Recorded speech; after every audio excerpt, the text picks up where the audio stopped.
বর্তমান অন্তর্বর্তীকালীন সরকারের আইন উপদেষ্টা আসিফ নজরুলের উদাহরণটা যদি এই ওনার একটা বক্তব্য, উনি বলেছেন যত সংস্কার প্রস্তাব এসছে এর 50% এক মাসে করা সম্ভব।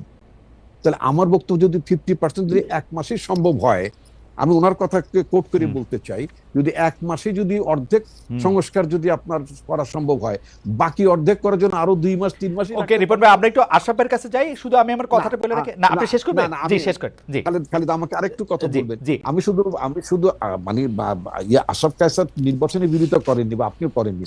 আমি শুধু এটা বলছি, পৃথিবীর কোন দেশে যখন কোনো গণঅভ্যুত্থান হয়, সেই গণঅভ্যুত্থানের পরে সেই রাষ্ট্রের গণতান্ত্রিক উত্তরণের জন্য নির্বাচন ছাড়া আর কোনো পথ ছিল? ইভেন যদি 69 সালে যে তৎকালীন সময় যে গণঅভ্যুত্থান হলো, যে গণঅভ্যুত্থানের পরবর্তী 70-এর নির্বাচন, তারপরে বাংলাদেশ সৃষ্টি মুক্তিযুদ্ধের মধ্য দিয়ে, সেখানেও কিন্তু 70টা নির্বাচন ছিল।